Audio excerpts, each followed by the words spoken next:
መጀመሪያ ህመም ለሁለት ይከፈላል። አንደኛ ዘላለም ከእናንተ ጋር የሚዘወትር የህመም አይነት ምንም የማይሻልህ በዚህ ህመም ምክንያት ብትጾም ሰውነትህ ላይ ጉዳት የሚደርስበት ከሆነ። ሁለተኛ ጊዜያዊ የሆነ ህመም ከጊዜ በኋላ የሚሻል የሆነ የህመም አይነት። እነዚህ ሁለቱ የተለያዩ ናቸው። ለሁልጊዜ አብረህ የሚዘወትር የህመም አይነት ከሆነ ሁልጊዜ ቀጣ ማነው ከፋራ እያወጣህ ነው የምታሳልፈው። ከጊዜ በኋላ የሚሻልህ ከሆነ ግን ከተሻለህ በኋላ የዛኔ ጠብቀህ ትጾማለህ እንጂ ከፋራ አታወጣም። ይህን አላህ ስብሐነሁ ወተዓላ በሱረቱል በቀራ ላይ ሲናገር ምን አለ? ፈመን ካነ ሚንኩም መሪደን አው ዐላ ሰፈሪን ፈዒደቱ ሚን አያሚን ኡኽራ። ከእናንተ በጾም ቀን የታመመ ሰው ካለ እነዚህን ቀናቶች በሌላ ቀን ቁጥሩ ይጹማቸው ብሏል። ነገር ግን የማያቋርጥ ህመም የዘላለም ህመም ከሆነ ለምሳሌ ኩላሊት ሊሆን ይችላል። ሰውየው ቢጾም ሰውነቱ ላይ ችግር የሚደርስበት ከሆነ ሁልጊዜ ሰው ረመዳን በመጣ ቁጥር ምን ያደርጋል? ለእያንዳንዱ ቀን አንዳንድ ምስኪን እያበላ ያሳልፋል ማለት ነው። አይ ምግብ መብላት አልችልም ካለ በእህል መቀየር ይችላል።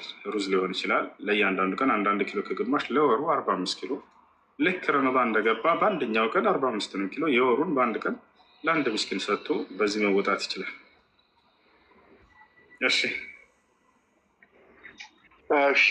ሌላው የሆነ ከራስ ወዳድነት ነው። እኔ ለምሳሌ በጣም ኳስ ማየት እወዳለሁ እና ይሄ ነገር እንዴት ይታያል? አሁን ስፖርት ዝም ብለህ የምታየው ነገር የኳስ ወዳድነት እንዴት ይታያል? እሺ ይህ ሙስሊም ተገቢ አይደለም። ሊወድ የሚገባ ሰሓቦችን፣ ታቢዕዮችን፣ አትባዕ ታቢዒን እነዚህን ሰዎች ሊያደንቅ ይችላል ከሆነ ኳስ ተጫዋችነቱ በጣም ጥሩ ስለሚጫወት ሊያደንቀው ይችላል። ሌላ ነገር ነው። ስለዚህ ይህ ሰውዬ በመጫወቱ ጥሩ ይጫወታል እና አደንቀዋለሁ። ይሄ ችግር አይኖረው። እሺ ሽኩራን። ሰላሙ አለይኩም ሁሴን። አለይኩም ሰላም ወረሕመቱላሂ። ወንድሜ ልጅ አዋቂ ነህ። ማሻአላህ አላህ ይጨምርልህ። እኔ አስተያየት ነው ያለኝ። ይህን እያደረግ ካለ አሁን ዳዕዋ በተሻለ መልኩ እንዲዳረስ የምናግዘው ነገር ካለ እስከ ሳተላይት እንዲደርስ ወይ ለኦርጋናይዝ በሆነ መንገድ ፈንድሬዚንግ በመክፈትም ሆነ ዋቴቨር እሱ ልጠይቅህ ነው የገባሁት። በዚህ ጊዜ ለሰዎች ተደራሽ ነው ቲክቶክ። አልሐምዱሊላህ በደንብ በተለያየ ቋንቋም ጨምረ አንተ ብቻ ሳይሆን እንዳንተ አይነት ወንድሞችም ጨምረ በተለያየ ሰዓት አድርጋችሁ ልክ እንደ ፒስ ቲቪ እንደነበረው። አሁን ፒስ ቲቪ አለ። እኔ ራቅ ያለ ሀገር ስለምኖር አላውቅም ወላሂ። ኢንሻአላህ አስተያየት ለመስጠት ነው። አላህ ይጠብቅህ። አላህ እድሜና እውቀትም ይጨምርልህ። ሹክረን ኢንሻአላህ። መርሐባ ጀዛከላሁ ኸይር። አሚን አሚን። እሺ እንዴት ናችሁ? ሰላም ናችሁ? ሄሎ እግዚአብሔር ይመስገን ሰላም ነኝ። ጾማችሁ እንዴት ነው? ጥሩ ነው? አሪፍ ነው። ከይቅርታ ጋር ስምህን በደንብ አልያዝኩትም። ሁሱ ነው? አይ ቲክቶክ ላይ አንዳንድ ቪዲዮዎች አይቼ ነበረ እንተንና ሪሊ አሁን ስለምን እያወራው እንደሆነ አይ ቲንክ የገባ ይመስለኛል። እና ከእሱ ጋር ያለው አጥፍቶም ሊሆን ይችላል ወይም እናንተም ተሳስታችሁ ሊሆን ይችላል። እና ለምን ገብተህ እንደ ክርክር ሳይሆን ውይይት ይህንን አጥፍተሃል። እኔ ፐርስፔክቲቭ እነዚህ ያተናገርካቸው ነገር ውስጥ ትክክል አይደለም። ከምን አንጻር እንደዛ ልትል ቻልክ የሚለውን ወይ ይሰማል ያለ ወይስ እንጠይቅ? አቤት አቤት ያለ ወይስ እንጠይቅ? እኔ እዚህ ጋር ለውይይት ለዛ የሚያበቃ እውቀት የለኝም። ግን አይደለም ማብሽር ጥያቄ ካለ ተስብና ማካለ ጠይቀን ወይ ደግሞ ነው ለጠይቁ እና ይመልሳለኝ ካልክ እንጠይቀን። እንደ ጥያቄ ማቀርብል ያው እሱ እዛ ላይ ሲላቸው የነበሩትን ከዛ እነሱ ነው ልጠይቅህ የምችለው እንጂ ከዛ የተሻለ ስለሰማ ብዙ የማውቀው ነገር የለም። እሺ የሰማው ነገር ካለ በጠይቅ ብትፈልግ ጠይቅ። ነገር ካለ መረዳት ነው። የሰማው ነገር ካለ ጠይቃችሁ ችግር የለውም። ወይም ደግሞ መቼም የፎይን ስክሪን ሪካርድ ትሰማለህ አይደለ? እነሱ ላቀረባቸው ጥያቄዎች እስኪ መልስ ለምን አሰጠም አንተ? እኔ አልሰማም። እዚህ አስተምርልሃለሁ ይዘህና ኤርላንዳ ተደርገዋል ብለው አስተምርልሃለሁ። አዲስ ነገር ያመጣ መስሏችሁ ነው? ከዚህ በፊት ልጆች ሲያነሷቸው የነበሩ ጥያቄዎች ናቸው። እሱ በስድብ መልክ ስለቀየረላቸው ጥያቄ ጠይቃለህ። አይ ሊትራሊ ቃል በቃል ነው። አሁን ስለምከታተል ሊትራሊ ቃል በቃል ነው የሚያነበው እንጂ እንደዚህ ስድብ ነው እንደዛ ብሎ ኢንተርፕሬት የማድረግ እሱ ያንተ ጭንቅላት ነው እንጂ እሱ ዳይሬክት ሲያነበው ወደ ምንም ራሱ አይተረጉምም። እሺ አንድ ለምሳሌ ስጠይሽ አንድ አሁን እንዴት አሳይ አንድ አሁን ነብያችሁ የወንድ ልጅን ብልት ይስም ነበረ አለ። አሁን ያ አንተ እንደ ስድብም ልታየው ትችላለህ፣ ሁለት እንደ ጽሁፍ ንባብም ልታየው ትችላለህ። ፋሲል ማስረጃ አሁን ሊታይ ነው ሊታይ ነው ማስረጃ እንዴ እሱ እዛ ጋር ስቱ ማስረጃ እየገለጸላችሁ ነው። አሁን እኔ ምንም ስለ መጽሐፋቸው አላውቅም። ምን አይ ቲንክ ያለው ነው የተናገርኩት። እነዛ የሚል ነገር የለም። አሁን ስክሪን ካርድ እያደረኩ ነው። የእሱንም ፈልጌ እንትን አድርጌ እልክልሃለሁ። እሱ ለማስረጃ ብሎ ያቀረበውን ነገር አቀርብልሃለሁ። ውሸት እንደሆነ ላሳየህ። እሺ በነቢዩ ሙሐመድ ሰለላሁ ዐለይሂ ወሰለም ወንድ ልጅ ብልት ይስሙ ነበር የሚለው እንግዲህ ይሄንን ሰው ሲያራቁ ነበር። ምን ያክል ቅጥፈት እንደሆነ ሐዲሱ ላሳየህ። قالوا يلا سيد ضعيف حديث ضعيف በነብዩ ሰለላሁ ዐለይሂ ወሰለም ላይ የተከተፈ የተዋሸ የሆነ ሐዲስ ነው። ላሳያችሁ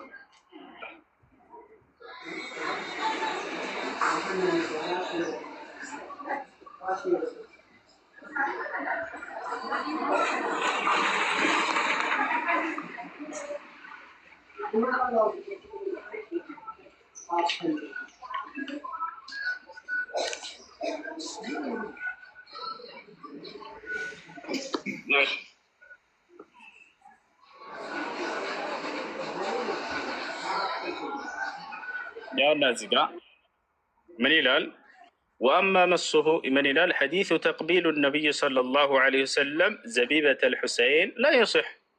نبي محمد صلى الله عليه وسلم يلجرجاتون يا حسين بلت سموال لميلو تككلن يدل مسو حديث ያውና ضعيف እንደሆነ ቃል በቃል وإسناده ضعيف ይላል። ላንብ በላችሁ ይህ ምን ይላል? أخرجه الطبراني في المعجم الكبير وابن أبي الدنيا في العيال والضياء في المختارة وابن عدي في الكامل من طريق جرير عن قابوس بن أبي ضيبان عن أبيه عن ابن عباس رضي الله عنهما قال رأيت النبي صلى الله عليه وسلم فرج ما بين فخذي الحسين وقبل زبيبته. يا والناهينو نبي محمد صلى الله عليه وسلم يلج لجاتشون يا حسينا እግሩን ከፈታ አድርገው ብልቱን ስመዋል ይላል። ይሄን ያወራላቸዋል። ግን ይኸው ሐዲሱን እዚህ ጋር ሰነዱ ደካማ የሆነ ውሸት የሆነ ሰነድ ነው። ضعيف ይታያቸዋል። እዚህ ጋር ضعيف ያውና እዚህ ጋር ضعيف ብሎ አስቀምጦታል። ደካማ የሆነ ሐዲስ ነው። በእርሳቸው በነቢዩ ሰለላሁ ዐለይሂ ወሰለም ላይ የተከተፈ ነው። ይታያል ደካማ የሚለው እንዲህ አይነት ውሸት የሆኑ ሐዲሶችን እየለቃቀመ ያመጣላቸዋል። ሁለተኛ ምንድን ነው? ቡኻሪና ሙስሊም ላይ አለ ይላችሁና ቁጥር ያሳያችኋል። ከዚያስ የራሳቸውን ቅጥፈት ይጨምሩላቸዋል። እናንተ ግን ያንን ቁጥር ይዛችሁ ገብታችሁ ስለማታረጋግጡ ስለሚያውቁ በዚያ ላይ ዝም ብሎ ነገራችሁ ይሄዳሉ። ገብቶሃል አይደለ? ይሄ ነው። አሁንም እዚህ ጋር ይሄ ብቻ አይደለም። ضعيف ያለው አሁን ተረዳው። አሁን ይሄን ነገር ገብታ አሁን ከሱ ጋር ብትመካከሩ አሁን ሞር እኔ አሁን አንተ ልመልስ ለዲፌንድ ላደርግ አልችልም። እሱ ግን የተሻለ አለው ብዬ ስለማስብ والحديث ضعفه ابن طاهر። ሁለተኛ ይኸው እንዳለ የሐዲስ ዘጋቢዎች ኢማሙ አህመድን ታውቀዋለህ? ኢማሙ አህመድ የቡኻሪ ሼኽ ናቸው። እርሳቸው ይሄ ሐዲስ ውሸት ነው፣ ቅጥፈት ነው፣ ضعيف ነው ብለው ተናግረዋል። ኢብኑ መዒን ልክ እንዲሁ እነዚህ የቡኻሪ ሼኽ ናቸው። እነዚህ የቡኻሪ ተማሪዎች ናቸው። አይደለ? እነዚህ ሁሉ እንዳለ ቅጥፈቶችን እነዚህን ይሰበስብና ይነግራቸዋል። ይሄ ነው እንዳጠቃላይ። ማንኛውም በእስልምና ላይ ትችት የሰማችሁት ጥያቄ ካላችሁ ማንኛውም ክርስቲያን በነፃነት ገብቶ እዚህ መጠየቅ ይችላል። ያው ይሄ ልጅ ጠየቅ። አሁን ይሄን ለምሳሌ የሰማኸውን እኔ ምንም ማለት ነው አልቆጣችሁም፣ እንዲሁም ደግሞ እናንተን ዝቅ አላደርግም። በቃ የሰማችሁት ነው እረዳቸዋለሁኝ። እናንተን የጫኑባቸው ነገር ነው። እኔ ያንን ታግሽ የሰማችሁ እና ያው እንደዚህ በማስረጃ አሳያችኋለሁኝ። ማንኛውንም የሰማችሁት ካለ አምጡት። እንዳለ የሐዲስ መዛግብቶች ሁሉ ባይተውት አንዴ ላውራኔ ያኔ ካለ ጠይቅ።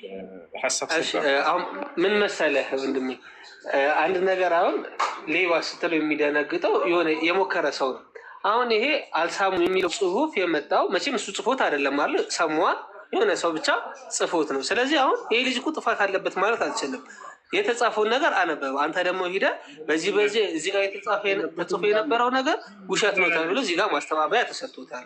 ስለዚህ ያ ነገር ትክክል አይደለም ብለን እኛ አስተምረናል ምናምን የሚለው ብታሰደው አሁን ጥሩ ነው። ገብቷል። እዚህ ውስጥም እዚህ ደረጃ ማድረሱ ነበር ወይ ነገር ይከታተላል። እኔን ይከታተልና ቪዲዮ ቆረጥ አድርጎ ብዙ ቪዲዮ እንደሰራ ብዙ ልጆች ልከውልኛል። ሄድና እሱን ማየት ትችላለህ። ሁሴን እንዲህ አለ ዛሬ፣ ሁሴን እንዲህ አለ ዛሬ እያለ ብዙ ቪዲዮ ይሰራል። እኔ ምዬ ነው ማለት ወላሂ ይከታተላል። እሱም ሳይሆን ሁላቸውም ይከታተላሉ። ታቸዋል አይደለ? እሱ ቤት እየገቡ የሚሰሩ ልጆች ይችላሉ። እዚህ ገብተው ቁጭ ብሎ ነው በውጭ ነው ይከታተላሉ። ወይ ያለውኩም ሌላ አካውንት ከፍተው ይዘሩ ምናምን ብለው በዚያ ገብተው ይከታተላሉ። አንተ የማይከታተሉ መስላለ በደንብ አድርገው ይከታተላሉ። ይሄ ነው እነሱ ጋር የምትሰሟቸው ጥያቄዎች እያመጣቸው እዚህ እንደምትጠይቁ ስለሚያውቁ ዛሬ ሁሴን ስለ እንዲብሎ መልሶ እንዲብሎ እያለ ብዙ ቪዲዮ ሰርተዋል አይደለ? ስለዚህ እንደዚህ ከሚል በውጭ ተደብቆ ገብቶ በቃ ሁሴን እዚህ ጋር ተሳስተሃል ማለት ይችላሉ። ለሁሉም ሰው ነፃ ነው። ይሄ ማንኛውም ሰው ወይ የእሱ ዴቢት ለማድረግ ሁልጊዜም ክፍት ነው። ይህን ይመስላል። ለማንኛውም ጥያቄ ያላችሁ ማንኛውም ክርስቲያኖች ካላችሁ ገብታችሁ መጠየቅ ትችላል። ያው እንደዚህ እናሳያቸው። አሰላሙ አለይኩም። ሰላም አለይኩም።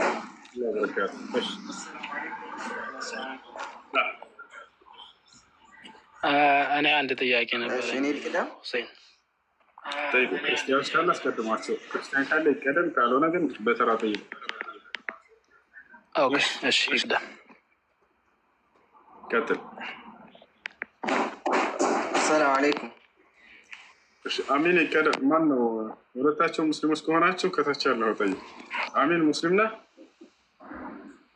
ያ ሙስሊም ነኝ። ቀጥል አንተ። ሄሎ። እሺ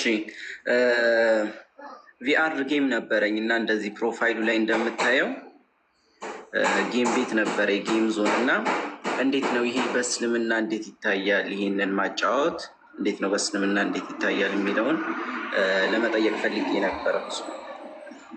ይሄው ምንድን ነው?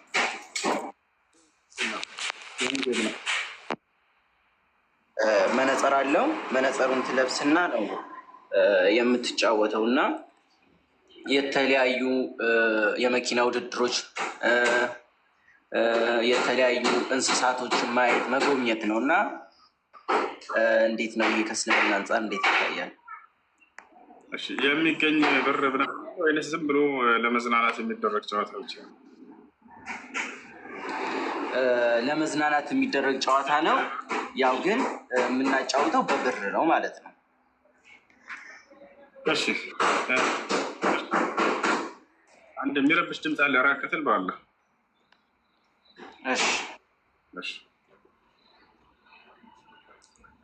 እሺ ጌምን አስመልክቶ ልዋቱ ለሰውነታቸው የተገላለጡ አካሎችን የሚታይበት ጌም ከሆነ እሱ ተገቢ አይደለም። ሁለተኛ ደግሞ በሶላት ወቅት ልጆች ወይም ሰዎች እየተጫወቱ ሶላት ጊዜያቸውን እንዲያሳልፉ የሚያደርግ ከሆነ እሱ ሐራም ነው። ሶስተኛ ቁማር ካለው ልክ እንደ ሐራም ነው። ቁማር ካለው በቁማር የሚጫወት ከሆነ አይሆንም። ከዚያ ውጭ ከእነዚህ ልክ እንደው ደግሞ አብዛኛውን ጊዜውን የሚያሳልፍበት እንዳይሆን የተወሰነ ከቀኑ ፕሮግራም የተወሰነች ሰውየው ፍትሐ ቢል ችግር የለውም ሐራም ባልሆነ ነገር እስከሆነ ድረስ እና ይህ ነው። እሺ ጥያቄ ያለ ይቀጥል። ቲጂ ሰላም ወይ ሀሱ ሰላም፣ እንዴት ናቸው ወገኖች? አለ እንደሆነ እግዚአብሔር ይመስገን። እሺ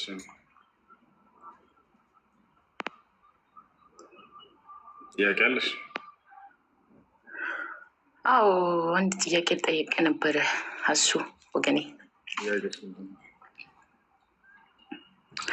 እሱ ምንድን ነው ትናንትና ወንድማችን እፎይ ላይቭ ላይ ነበረ እና የምር ስለ እውነት የምንቆም ከሆነ ለምን አንተ እሱ ጋር ሄደ ይህን አታስረዳውም? ወንድም ያሱ ሲነበብ ነበረ። የምሬን ነው። እኔ ራሱ ደንግጫለሁ ስሰማ ማለት ነው። እየተነበበ የነበረው ነው ከሀዲሱም ከቁራኑም። ያስደነገጠሽ አንድ ነገር እሱ ምንድን ነው ነቢያችሁ ሙሐመድ በምንድን ነው ያረቢ እንዴት ነበር የሚባለው? ይሄ በ6 ዓመቷ ገብቶ በ9 ዓመቷ ተገናኛት። ሌላም ደግሞ ይሄ ፈሳሽ ልብሱ ላይ ምናምን የሚባለው ነገር ሳነባው እያነበቡ እያለ ሳዳመጥ እግዚአብሔርን በጣም ነው ማለት ክው ያልኩት። ማለት እኔ ራሱ አላውቅም ነበር ይህን ይል እና እፎይ ምንድን ነው ያጠፋው? ሌላም ደግሞ እፎይ ያጠፋ ከተባለ ማለት ነው ወንድም ያሱ እፎይ እሺ ያጠፋ እንበል በህግ መጠየቅ እያለ ሲቀጥልም ደግሞ የኛ አምላክም ልመልስ ወይ እሺ የዘር ፈሳሽ ታያለሽ አታይም?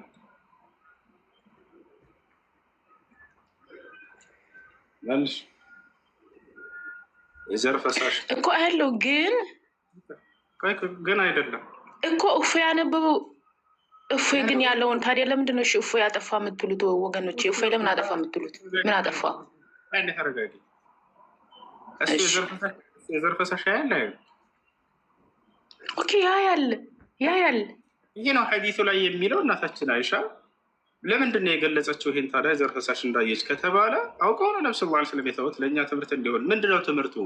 አይሻስ መጥቀሷ ትምህርቱ ምንድን ነው ከተባለ መኒ የሚል እስልምና ላይ 3 የዘር ፈሳሾች አሉ። ይሄኛው የዘር ፈሳሽ ከሚነጅሱት እንዳይሆነ ለመግለጽ ፈልጋ ገብቶሻል አይደለ? እንዳየች ያንን የገለጸችው ብታዩም ልብሳቸው ላይ ይሄን ሰውየው ለምሳሌ እንቅልፉን ተኝቶ ሌሊት በሚነሳ ጊዜ ያንን የዘር ፈሳሽ ላይ ይችላል። የዛኔ ይሄ ነጃሳ ነው ብላችሁ እንዳታስቡ። ነጃሳ እንዳልሆነ ለማረጋገጥ ነው ነብዩ ሰለላሁ ዐለይሂ ወሰለም ይሄን ነገር የተውት። ገብቷቸዋል አይደለ? ትውልዳቸው ከእርሳቸው ህግና ስርዓትን ይወስዳል። ከነቢይ ነው አይደል የሚያዘው። ያ ነቢይ ያደረገውና የተናገረው ይህ ለትውልዳቸው እንደ ህግ ነው። ይሄን ህግ ለማውጣት ነው። አሁን መልይ ነጅስ አይነጅስ አዲስ ምንም ክርስትና የሚያውቀው ጉዳይ የለም። ስለዚህ እንዳውም ኢስላም ነው መጥቶ ያብራራው እነዚህ ነገራቶች ማለት ነው። ስንት የዘር ፈሳሽ አይነት እንዳለ ክርስትና ይናገራል። ባልሽ አይናገርም። እሺ እሱዬ ታዲያ ይሄን ለምን አታስረዱትም? እሱ ሲናገር ሀሰት ነው ውሸት ነው ተሳደበ ከምትሉ ለምን አታስረዱንም?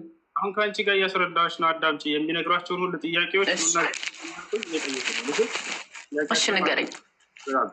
ክርስትና ስንት የዘር ፈሳሽ እንዳሉ ገልጿል። ስለ ሰው ልጆች የሰው ልጆች መቼም 3 የዘር ፈሳሽ እንዳለ እናውቃለን። ክርስትና እነዚህን ያውቃቸዋል ወይንስ አያውቃቸውም? መልሽልኝ። 3 የዘር ፈሳሾች ነው ያልከኝ? 3 የዘር ፈሳሾች አላቸው የሰው ዝርያ። ለምሳሌ ሰውየው አለን። አዎ የዘር ፈሳሾች አሉን ግን አለን። እሱን እኮ አልካድንም፣ እናውቃለን። አለን የዘር ፈሳሽ ግን እፎይ ሲናገር ለምንድነው ስድብ ሆኖ እየታያችሁ ነው? ተረጋጊ። አንድ እባክሽን ጥያቄሽን ጠይቅሻል፣ እየመለስኩልሽ ነው። መጽሐፍ ቅዱስ እነዚህን ያውቃቸዋል አያውቃቸውም? ያውቃቸዋል። ማስረጃ አለ። ማስረጃ ለምንድን ላወጣልሽ? ማስረጃ የቱ ጋር ምዕራፍ ነበር? እኔ እኮ ልጠይቀን የገባሁት ይሄን እፎይ ሲናገር ለምንድን ስድብ መስሎ የታያችሁ? ይሄን ብቻ ነው የምጠይቅ ፈልገው። በቃሽ። እሱ ከሆነ ጥያቄሽ ወርደሽ አዳምጪ። እሱ ነው አይደለ? ስለ እስልምና የሚለው ቆይ እንዳዳምጪ ኑና ልጠይቃችሁ ሳይሆን እኮ ሙስሊሞች እዚህ አለሁ አይደለ? እኔ 24 ሰዓት አለሁኝ። ናና ጥያቄዎችን ሁሉ በእስልምና ላይ ጠይቅ ብዬዋለሁኝ። እሱም ቪዲዮ ሰርተዋል። ምናልባት አልደረሰች ከሆነ ሰዎች ልከውልኛል። እቤትህ መጥቼ እጠይቃለሁ ግን ውይይት ታደርገኛለህ እያለ ነበር። ቃል እገባላችኋለሁ። እየሰማህም ሊሆን ይችላል ተደብቀህ። ወላሂ ላዚም እኔ ለአንተ ስልጣን እሰጥሃለሁ። እዚህ መጥተህ ስልጣን እሰጥሃለሁኝ፣ አድሚን አደርግሃለሁኝ። አንድ ሰው ከሰደበህ ብሎክ ለማድረግ ሁሉ ስልጣን እሰጥሃለሁ። ስልጣንን ሁሉ አሳልፌ ለአንተ እሰጥሃለሁኝ። እናንተ ብቻ እዚህና በአደባባይ ላይ ልትቀደዳቸው ነገራቶች ሁሉ ከኔ ፊት መታወራቸው ወንድ ልጅ ከሆንክ ማለት ነው። ገብቶሃል አይደለ? እዚህ መጥቶ ስልጣን ሰጥቼው ወላሂ ላዚም ጥያቄዎችን ሁሉ ያቅርብ። በእስልምና ላይ ትችት ጥያቄ አይደለም ትችት ነው ያለኝ ይበል፣ ችግር የለውም። የፈለገውን ደቂቃ ወስዶ ይተች። እስላም ለፊት የገብቶች ቦታቸዋል አይደለ? ሙስሊሞች ላይ ጥያቄ ያለ ካለ መጥቶ ይጠይቅ። ኑና ጥያቄ መጥቶ ይጠይቀን። ያውና ተቀምጠን እየጠብቀ ነው። ስልጣን እሰጠዋለሁኝ እኔ ትንሿ ላይ ሆናለሁኝ እና አንቺ እሱን ትልቁ ላይ ያደርገውና ከፍቶ ያስተምር ከኔ ፊት ማለት ነው። እሱ ወንድ ልጅ ከሆነ ያው እና ሄደሽ ይሄን ንገሪው። አመሰግናለሁ። እሺ እነግረዋለሁ፣ ችግር የለውም። እሺ እንዳትቀሪ ንገሪው። እየሰማህም ነው ና እኔ ሚውት አላደርግህም። አንተ ብቻ የተጻፈውን አውራ መተህ ማለት ነው። ስልጣን እሰጥሃለሁ። አንድ ሰው ከተናገረህ ብሎክ አድርጋቸው እንደፈልግ። ሙስሊሞች ከተናገሩ።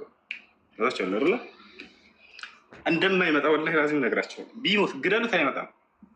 ግረት አይመጣም። ለማንኛውም ነቢይ መሐመድ የዘርፍታል ያለ ሰው ናቸው እኮ አያቸው። በራሳቸው ብትጠይቋቸው ታያለህ ወይ? አዎ እናያለን። ነገር ግን ኢስላም በጣም የሚገርመው እነዚህን የሰው ልጅን በደንብ አድርጎ የሚያውቀ ሃይማኖት መሆኑ ነው። እናታችን አይሻ ይሄ መንይ እንደማይነጅስ ብላ ልትገልጽ ፈልጋ ነው። ይሄ መንይ አይነጅስ ጥያቄ ያለኝ አንድ ይቅርታ ጋር እሱ እዚህ መጥቶ ከጠየቀ እብልላችኋለሁ ሞትና ትንሣኤውን አድርጌለት ነው የሚሄደው። እዚህ ከመጣ እሱን ያደንቀዋል። ፍጻሜ ነው የሚሆነው። ፋይልህን ነው ምዘጋለህ። ወላሂ አንተ ወንድ ሆነህ እዚህ ነው። እሺ ያ ካለህ ጠይቅ ፕሮፌት ሁሴን። በዚህ አጋጣሚ አመሰግናለሁ። አንተ ላለው ትዕግስት በጣም አድንቄ ያለው። በዚህ አጋጣሚ ማለት ሌሎቹ እንደዚህ ሌላ የሆነው ሃይማኖት ተከታዮች ሲገቡ በተለይ የእስልምና ተከታዮች ወንድሞቻችን ትዕግስት የላቸው ወደ እንትን ማለት ያሳባላቸው እና እሱን በዚህ ሊያደንቅ ይችላለሁ እና ሁለት ጥያቄዎችን የምጠይቅና አንደኛ መጀመሪያ እኔ ፕሮቴስታንት ሃይማኖት ተከታይ ነኝ። የቅድም ወንድማችን ያነሳቸው ሀሳቦች የኦርቶዶክስ ቤተክርስቲያን ተከታይ ነው። ቢሆንም ግን ልጁ ያነሳቸው ሀሳቦች እንደ አንድ ሃይማኖት በአገር ላይ እንዳለ ነው። ሁሉም ሃይማኖት በአንድ ሀገር ላይ እንዳለው ተከባብረውና አንድ ሀሳብ ይዞ መኖር ሀሳብ እንዳለበት አገር መንሳት አያስፈልገውም። ሰው በራሱ መሆን ይችላል የሚለው ሀሳብ ቢኖረኝም አንዳንድ ጊዜ ደግሞ የተጻፈውን ጽሁፎች እንድናቃቸው እና እንድናነባቸው ነው በጎግል በኢንተርኔት በመጽሐፍ መልክ የሚቀመጡትና እነዚህም መጽሐፎችን በማንበባቸው ምን ክፋት አላቸው ነው አንድ ጥያቄው። ሁለተኛው ደግሞ ቅድም አንተ ስትናገር ረጅም ጊዜ ነው እዚህ ገብቼ የነበርኩት። እነኚህ ሀዲሶች የተቀጠፉ ናቸው ተብሎ መልስ ተመልሶላቸዋል። ተቀጥፈዋል፣ ውሸተኞች ናቸው ተብሎ ሌላ ዑመሮች ሌላ ሀዲስ ተንታኞቹ እነኚህ መልስ ሰጥተዋቸዋል። ስለዚህ የተቀጠፈውን ሀዲስ እዚህ ጋምቶ መናገር አያስፈልግም ብለህ መጠራግራልና የተቀጠፈው ከሆነ ውሸት ነው ከተባለ በሀዲስ መልኩ ግን ለመቀመጥ ምን አስፈለገው? ትርጉምንስ መስጣት ምን አስፈለገው? ተቀጥፏል ተብሎ ወይ ማቃጠል ወይ መወርወር ወይም ከድራሹኑ ማጥፋት እንጂ የተቀጠፈው ተብሎ ከተቀመጠ ሰው ለምን ማንበቡን አይቶ አንተም ታነበዋለህ፣ የአንተም ልጅም ያነባል። ስለዚህ የተቀጠፈውንና ያልተቀጠፈውን ቁርአን እንዴት እንለየዋለን? እሱን አንድ ያዝ፣ እሱን ያዝልኝ። ሁለተኛው ልጠይቅ፣ እሱን ያዝልኝ። እግዚአብሔር ይባርክ። በጣም ተረጋግተህ ነው የሚሰማ ያለው። እሱን ያዝልኝ። ሁለተኛው ደግሞ አንተን የሚጠይቅ የእኛ መጽሐፍ ቅዱስ አራት ቦታ ይተረጎማል። በጠቅላላው ከመጠን 2 ቦታ ይተረጎማል። አዲስ ኪዳን እና ብሉይ ኪዳን ተብሎ 2 ቦታ ይተረጎማል። በጠቅላላው ደግሞ በትንተና ከሄድክ 4 ቦታ ይተረጎማል። እሱም ምንድነው? ኦሪት ተብሎ የሙሴ መጽሐፍ አለ። ታሪክ መጽሐፍ ተብሎ እንደነ ኢያሱ እንደነ አስቴር እንደነ ሰለሞን የሆኑ የታሪክ መጽሐፍ አለ። ቀጥሎ ምንድነው? የነቢያት መጽሐፍ አለ። ቀጥሎ አዲስ ኪዳን ወንጌል አለ። አሁን ቁርአን መሐመድ ላይ ወረዳ የምንል ከሆነ እዚህ የሰመረው ቁርአን መሐመድ ላይ ወረዳ ካለን ከዛ ደግሞ ቷሪት ሙሴ ላይ ወረዳ ካለን ከዛ ደግሞ ዛቡር ዳዊት ላይ ወይም በአረብኛ ዳዊት ላይ ወረዳ ካለን ምንድን ደግሞ ወንጌል ወይም እንጂል ኢሳ ላይ ወረዳ ካለን እናንተ የምትቀበሉት ቁርአን የተኛውን ነው? ኦሪትን ትቀበላላችሁ ወይ? ኦሪትን ከተቀበላችሁ ኦሪት የሚተነትናቸውን ትንተናዎችን በትክክለኛው መልኩ መጽሐፍ ቅዱስ በሚናገረው መልኩ ከተነትናችሁ ቁርአንና መጽሐፍ ቅዱስ አንድ ወደ መሆን አይመጣም ወይ? ስለዚህ ቁርአኑን ብቻ ነው የምትቀበሉት ወይስ ሙሴን አትቀበሉትም? እንቀበላለን ካላችሁ የሙሴ ሀሳብና እኛ ጋር ያለው መጽሐፍ ቅዱስ ሀሳብ አለ። ስለዚህ የቁርአን ሀሳብ ብቻ ከሆነ እናንተ የምታምኑት ቁርአን ብቻ ነው። ምንድነው? ምክንያቱም እስቲ አንተ ያገልጠቂ ወኩቱቢሂ የሚለው ምን አቅም ነው የሚያመጣው? ለምሳሌ ወኩቱብ የሚለው ቃል አንድ ሲንግል ብቻ ከሆነ አንድ ሰውን ነው የሚያሳየው። ወይ አንድ ንግግር ነው የሚያሳየው። መጽሐፎች የሚል ከሆነ ስንት መጽሐፎችን የምታምኑት የሚለውን ነገር መልስልኝ። ቴንኪው። መጽሐፎችን ሲባል ጊዜ በቀደምቱ ባለፉት መጽሐፍቶች እናምናለን። ያ ማለት ግን አላህ በነቢያቶች ላይ አወርዷቸው ነበር ብለን የምናምነው። አላህ ለሙሳ መጽሐፍን እንደሰጠው ወለቀድ አተይና ሙሳ ልኪታበ ወቀፈይና ሚን ባዕድህ ብሩሱል ይላል። በእርግጥም ለሙሴ መጽሐፍን ሰጥቼው ነበር ይለናል። መጽሐፍን ሰጥቶት ነበር፣ ተውራት የሚባል መጽሐፍ ብለን እናምናለን። ለዒሳም ልክ እንዲሁ ثم قفينا على آثارهم برسلنا وقفينا بعيسى ابن مريم وآتيناه الإنجيل ይላል። ኢንጂልንም ሰጠሁት ለዒሳ ይለናል። እነዚህ መጽሐፎች ለነቢያቶች ተሰጥተው ነበር ብለን እናምናለን። ጃኮን አሁን ከዚያ በኋላ ኃላፊነቱን ለሰዎች የጠበቀ ዋስትናውን አላህ ሰጥቶት ነበር። ጠብቁ፣ ለትውልዶቻችሁ እንዳትበርዙት እንዳትጨምሩበት ብሎ አዟቸው ነበር። ይሄን ያዘዘባቸውንና ነገር ግን ቃሉን እንዳልጠበቁ ሲገልጸን ምን ይላል? ኢና አንዘልና ተውራተ ፊሃ ሁደን ወኑር የሕኩሙ ቢሃ ነቢዩነ አለዚነ አስለሙ ሊለዚነ ሃዱ ወረባኒዩነ ወልአሕባሩ ቢማ ስተሕፊዙ ሚን ኪታቢላህ ወካኑ ዐለይሂ ሹሃዳ ፈላ ተኽሸው ናስ እያለ ይነገራል። የአምላክን የእኔን የአላህን ቃል ጠብቁ ተብለው እንዲጠብቁ ባስጠበቅኳቸው ጊዜ እያለ አላህ ይናገራል። ታዲያ ምን አደረጉት ከተባለ እነዚህ ከነቢያት መጽሐፍትን የተረከቡ የነቢያት ተከታይ ነን የሚሉ አካሎች የመጽሐፉ ሰዎች ይህንን በረዙት። አላህ ይህን ቃል በቃል ሲናገር ምን ይላል? ወኢዝ አኸዘ አላሁ ሚሳቀ አለዚነ ኡቱ ልኪታበ ለቱበይኑነሁ ሊናሲ ወላ ተክቱሙነ ፈነበዙሁ ወራአ ዙሁሪሂ ይላል። ከእነዚያ መጽሐፍን ከተሰጡት ሰዎች ቃል ኪዳንን በያዝኩኝ ጊዜ አምላካለሁ ለቱበይኑነሁ ሊናስ ለሰዎች ልትገልጹት ይሄን መጽሐፍ የነቢያትን መጽሐፍ ወላ ተክቱሙነሁ በእርሱ ውስጥ ያለውንም እውነታ ላትደብቁ ብዬ ቃል ኪዳን በያዝኩባቸው ጊዜ ታዲያ ምን አደረጉት? ፈነበዙሁ ወራአ ዙሁሪሂም ይሄን ቃሌን ከበስተጀርባቸው ወረወሩት አለ። ልክ ይሄና ተሰጠሁኝ ጣልኩት ወራላ የራሴን ህግና ስርዓት አስቀመጥኩ። ያየ በነቢያት መጽሐፍ ላይ እነዚህ ሰዎች ሸፍጥ ሰሩ፣ የራሳቸውን ትምህርት ጨመሩ። የሰው ትምህርትና ስርዓት እያስተማሩ ከነቢያት መካከል አንድ ነቢይ የሆነውን የድንግል ማርያምን ልጅ መሲሁን አስመለኩ። ያን የነቢያትን አምላክ እነ አብርሃም እነ ኢስሐቅ እነ ያዕቆብ የሰበኩትን ያንን አምላክ በእርሱ ላይ አጋር አደረጉለት። መሲሁ የተጠራው ግን ያንን አምላክ ሰዎች እንዲያመልኩ ነው። ነቢዩ ሙሐመድን አላህ ታዲያ በመጨረሻው ዘመን ሊያስነሳቸውና ሰለላሁ ዐለይሂ ወሰለም በነቢያት ስም አንድ እስራኤላዊ ወጣት ልጅ ሲያስመልኩ የነበሩ ሰዎችን እነዚህ ሰዎች በነቢያት ላይ ክህደት አድርገዋል። የነቢያትን መጽሐፍ በርዘዋል። በል አንተ ይሄንን መለኮታዊ ቃል እንካ የነቢያትን ትምህርት ይዛ አስተምራ ናቸው። ያ ማለት በእነዚህ መጽሐፍቶች ላይ እውነት አለ። ገብቶሃል አይደል? ሙሴ ነቢይ ነው ወይ ትቀበላለሁ ወይ ስትለኝ ነበር ቅድም። አዎ እቀበላለሁ። የሙሴ ነቢይነት ተነግሮ ከሆነ መጽሐፍ ቅዱስ ላይ አዎ ነቢይ ነው ብዬ አምናለሁ። መሲሁ አዎ አምላክ አላህ ስብሐነ ወተዓላ በድንግልና ማንም ወንድ ሳይገናኛት ማርያምን በዚህ መልኩ እንዲወለድ አድርጎታል ብለን እናምናለን። እነ አብርሃም እነ ኢስሐቅ እነ ያዕቆብ እነዚህ ሁሉ ጻድቆች ናቸው፣ አምላክ የመረጣቸው ደጋጎች ናቸው ብለን እናምናለን። እኛ ይህን ነው የምንለው። መጽሐፉን ለሶስት ከፍሎ ነው ኢስላም የሚያየው። አንደኛ በውስጡ የተነገሩ እውነታዎች አሉ፣ እነዚያን አምነን እንቀበላለን። ገብቷቸዋል። መሲሁ ሙታንን አስነስቷል ወይ? አዎ አስነስቷል በአምላኩ ፈቃድ። መሲሁ ዓይንን አብርቷል ወይ? አዎ አብርቷል። መሲሁ ለምጽ ያለባቸውን ፈውሷል ወይ? አዎ ፈውሷል።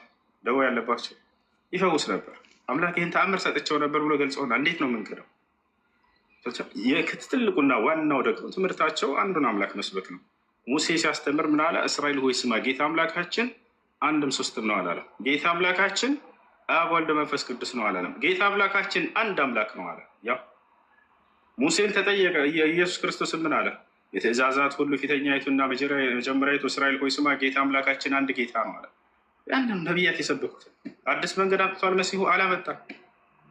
እኔን አምልኩኝ ብሏል አላለም። ነገር ግን ያመልኩታል። እዚህም ነው ሲናገር ምን አለ መሲሁ? የሰው ትምህርትና የሰው ስርዓት እያስተማሩ በከንቱ ያመልኩኛል አለ።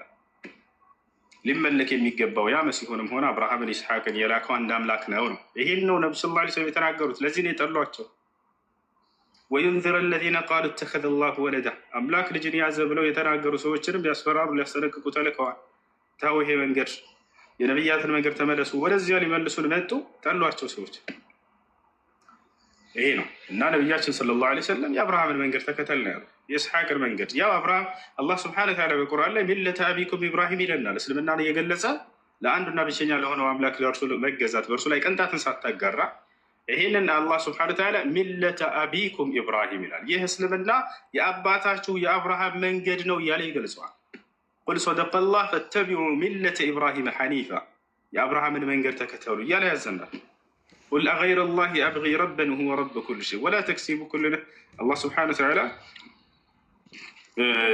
ቁል ኢነኒ ሀዳኒ ረቢ ኢላ ሲራጢን ሙስተቂም ዲነን ቂየመን ሚለተ ኢብራሂም ሐኒፋ የአብርሃምን መንገድ መራኝ እያልክ ተናገር በላቸው። የአብርሃም መንገድ ላይ ያደረገን የአብርሃም መንገድ አንድና ብቸኛ የሆነውን አምላክ ያንን ማምለክ ነው። እነ ኢስሐቅ እነ ያዕቆብ እነ ዮሴፍ እነ ሙሴ መሲሁም የመጣው ለዚህ ነው። ይህን መንገድ ነው በአጭሩ ምንሰብካቸው፣ ወደዚህ መንገድ ነው የምንጠራቸው። እግዚአብሔር ይባርክ። ማለት ደስ ብሎኛል በጣም ያለው እንትን ግን እስኪ አንድ ልጨምር። ማለት እንትኑ ምንድን ነው? ለምሳሌ መጽሐፍ ቅዱስ የነበረው የኦሪት መጽሐፍ ተበክሏል ከተባለ እሺ፣ እኛ መጽሐፍ ባልን ነው የሚሻለው ለዓለም ሁሉ የተጻፈው መጽሐፍ ሁለቱም። ምክንያቱም ሁለቱም መጽሐፎች ለዓለም መጥተዋል የሚለውን ነገር ሁለቱም መጽሐፎች በራሳቸው ለዓለም እንደመጡ ይተርካል። ቁርአንም በራሱ ለዓለም መጥቻለሁ ብለዋል። መጽሐፍ ቅዱስ ለዓለም እንደመጣ እኛ መጽሐፍ ቅዱስ አንባቢዎች እናውቃለን። ነገር ግን መጽሐፍ ቅዱስ ተበርዟል፣ ተበላሽተዋል፣ የሆነ ቦታ ላይ ኦሪት መጽሐፍ የራሱን መልክ ተበላሽቶ መጥተዋል የሚለውን ነገር የመጽሐፍ ቅዱስ ተንታኞች፣ የመጽሐፍ ቅዱስ ጸሐፊዎች፣ የመጽሐፍ ቅዱስ ቱርጋሚዎች ወይንም እኛ ላይ አይደለም መጽሐፍ ቅዱስ መጀመሪያ የወረደው። መጽሐፍ ቅዱስ መጀመሪያ የወረደው በእስራኤል ላይ ነው። የእስራኤል ታሪክ ህዝብ ነው። እሱ ብቻ አይደለም። ቁርአንም አበሻ አይደለም የወረደው በአረብ ላይ ነው። ይሄ ማንም እኛም እናንተ የምታውቁት ነው። መጽሐፍ ቅዱስም የወረደው በእስራኤል ላይ፣ ቁርአን የወረደው በአረብ ላይ። ተረካቢዎቹ ተቀባዮቹ የዛ ወገን ሰዎች ናቸው። እኛ ተቀባዮች ነን። ስለዚህ የመጽሐፍ ቅዱስ ተቀባዮች መጽሐፍ ቅዱስ ተበርዟል ብሎ አላወሩም። ቀጥሎ ደግሞ ሌላ አገር ተወካይ ወደ ሌላ አገር ተቀባይ፣ ለምሳሌ የቁርአን ተቀባይ የአረብ ሀገር ነው። የመጽሐፍ ቅዱስ ተቀባዮቹ የእስራኤል ሰዎች ናቸው። ሁለቱም በራሳቸው መስመር ላሉ ሰዎች፣ ራሳቸው የፖለቲካ የብዙ ነገሮች ሲስተም ውስጥ የሚገኙ ሰዎች ናቸው። በዚህ ሲስተም ውስጥ ገብቶ ምናልባት ራሳቸውን ነገር ሊያንጸባርቁ ፈልገው እንደሆነ መጽሐፍ ቅዱስና ቁርአንም ስላላንጸባረቀብን ምንም መናገር አንችልም። ነገር ግን ዋና ጥያቄ ምንድን ነው? ቁርአን ቀደምት መጽሐፍቶችን ሊያረጋግጥ መጣ የሚለውን ቦታዎችን አሁን መረጃውን ሊያመጣልህ ባልችልም አመጣልሃለሁ፣ ወይም ሌላ ጊዜ ገብቼ አንተም ታውቀዋለህ። ሊያረጋግጥልህ መጣው ገባኝ። ሊያረጋግጥ መጣው ካለ የመጽሐፍ ቅዱስ የመጣበት ዘመንና ባክ እግዚአብሔር አምላክ ባርክ ይስመኝ። መጽሐፍ ቅዱስ የመጣበት ዘመንና ቁርአን የመጣበት ዘመን በጣም የረጅም ዘመን ታሪክ አለው። የረጅም ዘመን ርዝመት አለው። መጽሐፍ ቅዱስ ረጅም ዘመን በሰው እጅ ቆይቷል። ያውም ኦሪት፣ ዛቡር ገባኝ። ኦሪት፣ ዛቡር ታሪክ መጽሐፎች የሚባሉ ገና ወንጌል ሳይመጣም ረጅም ዘመን ነበረው። ወንጌል መጥቶም ከብዙ ዓመታት በኋላ ነው፣ ከ600 ዓመት በኋላ ነው መሐመድ የመጡት ማለት ነው። አንድ ከይቅርታ እሺ፣ ያው ባጭሩ አሁን መጠየቅ የፈለግከው ቀደምት ሊያረጋግጥ የሚለውን እየነገርኩህ ነበረ። ቀደም እውነት የሚላቸውን ነገራቶች ቁርአን ያረጋግጣቸውን ነገራቶች እናረጋግጣለን። እሱ ትንሽ ልጨምርልህ ስለፈለግኩ ነበር። እስቲ ልጨምርልህ ምን መሰለህ፣ ሊያረጋግጥልህ መጣው ካለ እሳቸው ቁርአን ላይ ቁርአን የመጣበትን ዘመን ታውቃለህ። የነበረውን መጽሐፍ ቅዱስ ተበርዞ ስመኛ የነበረውን መጽሐፍ ተበርዞ መሆኑን ቢያውቁ ረሱል መሐመድ ተበርዟል ብሎ አይናገሩም ነበረ ወይ? ለምንድን ነው አረጋግጣሉ አሉት? አንተኛ አንድ ጊዜ ልናገር። እሺ፣ ሊያረጋግጥ ሲል እየነገርኩህ ነው። ገብቶሃል አይደለ? ሊያረጋግጥ ሲል በቁርአን ውስጥ የገለጻቸው እውነታዎች አሉ። እነዚህን የሚመስሉ መጽሐፍ ቅዱስ ላይ ካሉ ያረጋግጣቸዋል። ያ ማለት ነው። የሌሉትንስ እነዚያን ደግሞ ያርማቸዋል። አረጋጋጭ የሚለውን ብቻ ወስደህ አራሚ የሚለውን ለምን ትተዋለህ? አላህ ቁርአንን ስለ ቀደምቶቹ መጽሐፍቶች የሚያርማቸው እንደሆነ ገልጿል። ይሄ ትክክል ነው ራይት፣ ይሄ ኤክስ ነው ብሎ ያርምልሃል ቁርአን ማለት ነው። ያለፉትን ይሄ ቃል ልስጥህ ወአንዘልና ኢለይከ ልኪታበ ቢልሐቅ ሙሰድቀን ሊማ በይነ የደይህ ሚን ልኪታቢ ወሙሃይሚነን ዐለይህ ይላል። ተቆጣጣሪ ነው በእነሱ ላይ እና አረጋጋጭ የሚለው ቃል ላይ እዚያው ላይ አላህ ስብሐነሁ ወተዓላ ተቆጣጣሪም ነው ብሎታል። ገብቶሃል አይደለ? ይሄን ላውጣና ላሳየህ። የሚቆጣጠራቸው ነው። ይህ ስህተት ነው ብሎ ያርማቸዋል። እንደሚያረጋግጥ የሚያረጋግጠው ምንን ነው ከተባለ በውስጡ የተነገሩትን እውነታዎች ነው። ሙሴ ነቢይ ነው የሚል ባገኝ፣ አዎ ይሄ ሙሴ ነቢይ ነው፣ ምክንያቱም ቁርአን አረጋግጦታልና ነቢይ መሆኑን። በዚህ መልኩ ነው። አሁን ላሳየህ።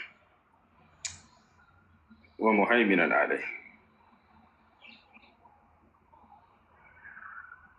ሱረት አልማኢዳ ምዕራፍ 5 ቁጥር 48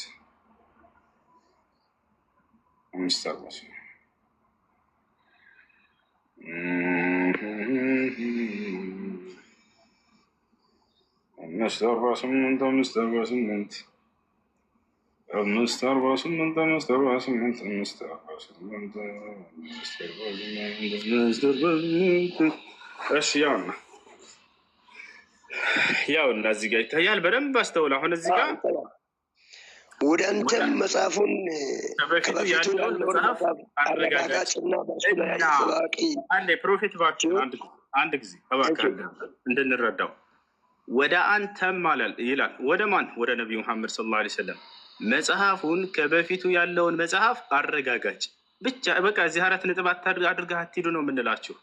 አረጋጋጭ እንደሆነ ሁሉ ይሄ ቁርአን ምንድን ነው? በእርሱ ላይ ተጠባባቂ ሲሆን በእውነት አወረድን አለ። ያው ይሄ ነው በቃ ዋናው። እዚህ ጋር ይጠባበቃቸዋል፣ ያርማቸዋል። እነዚያንም አረጋጋጭ የሚለውን ብቻ ሳይሆን እሱ አራሚ ወይንም ተጠባባቂ መሆኑንም ይዛችሁ ሂዱ እንጂ አረጋጋጭ የሚለው ምኑን ነው ከተባለ ቁርአን ያረጋገጣቸውን እውነታዎች መጽሐፍ ቅዱስ ላይ የሚገኙ ከሆነ እናረጋግጣቸዋለን። መሲሁ ሙታንን አስነስቷል ወይ? በአምላኩ ተአምር አዎ አስነስቷል። አይንን አብርቷል ወይ? አዎ አብርቷል። ደዌን ፈውሷል ወይ? አዎ ፈውሷል። ሙሴ ነብይ ነው ወይ? አዎ ነብይ ነው። እነ አብርሃም እነ ይስሐቅ እነ ያዕቆብ ጻድቅ ናቸው? አዎ ናቸው። እነ ዳዊት ይህን ሁሉ እንመሰክራለን። ገብቶሃል አይደለ? በእነርሱም ላይ አራሚም ነው፣ ይጠባበቃቸዋል። ተጠባባቂያቸውም ነው፣ አራቢያቸው ነው። ገብቶሃል አይደለ?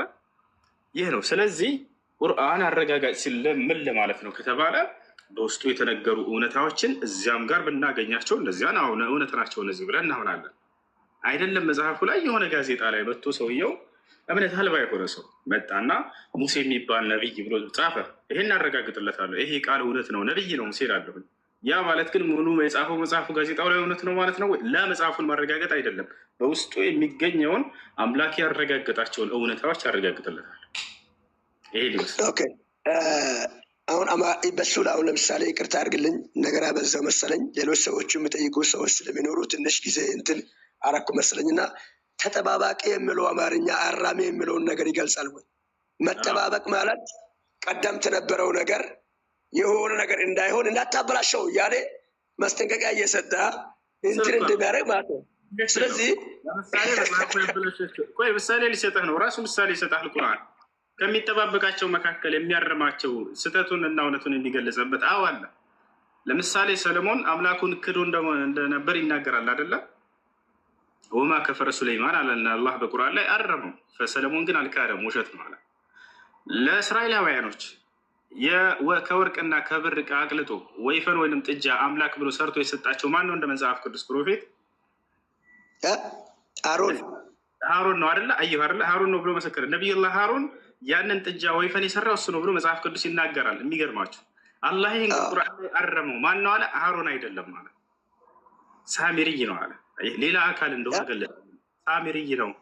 ፈአضለሁም ሳሚሪ፣ ሳምራዊውም አጠመማቸው፣ አሳታቸው፣ የወይፈኑን ጣዖት ሰርቶ ይላል። አየህ፣ እንዲህ አይነቶቹን ስህተቶች ያርምልሃል ቁርአን። ሎጥ ከሴት ልጆች ጋር ወሲብ አድርጎ አስረግዞ አስወልዷቸዋል አይደለ? እንደ መጽሐፍ ቅዱስ አዎ፣ ይህን ውሸት ነው። በቁርአን ላይ አላህ ሱብሓነሁ ወተዓላ ነቢያቶች በፍጹም ከእንዲህ አይነት ቆሻሻ የጸዱ ናቸው ብለን። ዳዊት ነቢይ ነው አይደል? እንደ መጽሐፍ ቅዱስ ቁርአንም ላይ ነቢይ ነው። ይሄ ነቢይ እንደ መጽሐፍ ቅዱስ የኦሪዮን ሚስት ደፍሯታል አይደል? አስረግዟታል፣ አስወልዷታል፣ ኦሪዮንም አስገድሎታል አይደለ? ቁርአን ላይ አላህ ሱብሓነሁ ወተዓላ በፍጹም ከዚህ የነጹና የጸዱ መሆናቸውን ነቢያቶችን ይናገራል። ያዕቆብ ከኢስሐቅ አባቱ ኢስሐቅ አያይም ነበር፣ አይኑ እውር ነበረ። ከኤሳው የኤሳውን በረከት ሰርቆ በረከቱን አጭበርብሮ ከያዕቆብ ሰርቆታል አይደለ? አላህ ግን በቁርአን ላይ በፍጹም እኔ ራሴ ነኝ የባረኳቸው እኔ ነኝ የመረጥኳቸው እያለ ይናገራል። ሰርቆ ወሰደ በረከትን ተብሎ ነብያት አይገለጹ። ሌላም ጉድ ልሰጣችሁ ይችላሉ። እነዚህን ሁሉ አላህ ሱብሓነሁ ወተዓላ አሁን አንትናትንቅ ያለና በእርግጥ ልቋጭልህ አንድ ጊዜ። ስለዚህ ቁርአን እውነቶቹን ያረጋግጣል፣ ውሸቶችን ሐሰቶችን ደግሞ ያርማቸዋል። እነዚህ ስህተት ናቸው፣ እነዚህ እውነት ናቸው ብሎ የሚያረጋግጥ እነሱ ምን ያደርጋሉ? ግንዛቤያቸው የሚያረጋግጥ የሚለውን ይወስዱና አሀ መጽሐፋችንን አረጋግጦልናል። ለአንደዛ አይደለም አራሚ መሆኑን ያረመው የሚለውን በዚያው ባለውበት ቤተክርስቲያን ላይ አስተማሪ ነኝ፣ አገልጋይ ነኝ። አንድ ነገር ልጠይቄ። አሁን ዝም ብዬ ሲያስብ ለምሳሌ እኛ መጽሐፍ ቅዱስ ስናገር የመጽሐፍ ቅዱስ ጸሐፊዎች 40 ሰዎች እንደሆኑ ከ1500 ዓመት በላይ መጽሐፍ ቅዱስ እየተጻፈ እንደቆየ የታሪክ መጽሐፎች ያነባሉ ወይም መጽሐፍ ቅዱስ አዋቂዎች ያብራራል። አሁን 1500 ዓመት ሲጻፍ የቆየው መጽሐፍ ቅዱስ ቀጥሎ 40 ሰዎች የጻፉት መጽሐፍ ቅዱስ 40 ሰዎችም በተለያዩ ዘመናት ላይ አንዱ ስሞት የቆዩት መጽሐፍ ቅዱስ በራሱ ዘመን ላይ አራሚ ይመጣል ብሎ አልመጣም። መጽሐፍ ቅዱስ ላይ አራሚ ይመጣል ብሎ አልመጣም፣ አላወራም። አራሚ ይመጣል አላለም። ቀጥሎም ደግሞ ፕሮፌት ኦሪት ጠፍቷል። እሺ የለም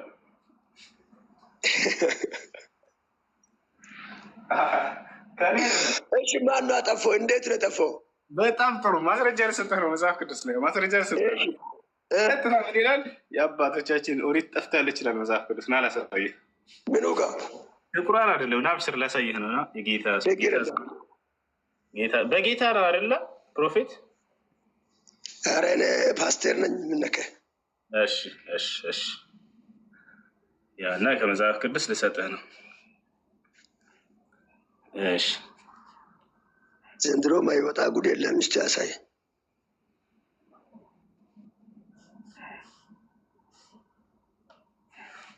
ያና ምን ይላል እዚህ ጋር? እኔ ግን የልዑልን መንገድ እጠይቅ ዘንድ አልወደድኩም፣ ሁልጊዜ በእኛ ላይ ስለሚያልፈው እንጂ እስራኤል በውርደት ለአሕዛብ የወደድከውም ሕዝብ ለኃጢአተኞች ሕዝብ ተሰጥቷልና ይላል። የአባቶቻችንም ኦሪት ጠፍታለችና በውስጧም የተጻፈው ቃል ኪዳን የለምና። ያሰላ ኦሪት ጠፍታለች፣ የአባቶቻችን ኦሪት ጠፍታለች። እንደዛ ለመመርዳት አለብኝ።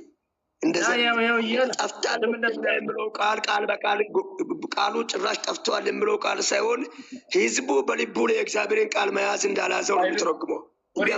ስናነበው አንተ ተረጎምከው ፊዚካል ጭራሽ ነው የለም ነው ጌታ ሰው የለም ነው። ኦሪቱ ጠፍቷል የሚለው ህዝቡ ኦሪት ነው እንዴ? የአባቶቻችን ኦሪት ጠፍታለች እያለ ነው። አሁን ይሄ መጽሐፍ የሚጻፍበት ሰዓት ኦሪት ሰዎች የሉም። ይኸውልህ የአባቶቻችን ኦሪት ቅድም ነበር ያልኩህ፣ ኦሪት ጠፍታለች እያልኩህ ነበር። የለም እንደዛ የሚል አልከኝ። ቃል በቃል የአባቶቻችን ኦሪት ጠፍታለች ብለው ራሳቸው መስክረዋል። ከዚያ በኋላ ሰዎች ተነስተው የጻፏቸው ናቸው። አሁን አንተ የጻፈው ሙሴ ነው አይደለም የምትለው? ብሉይ ኪዳንን። በጣም ጥሩ። መጽሐፍ ቅዱስ ይዘዋል አለ። እሺ ኦሪት ዘዳግም ምዕራፍ አንድ ያወጣልሃለሁ።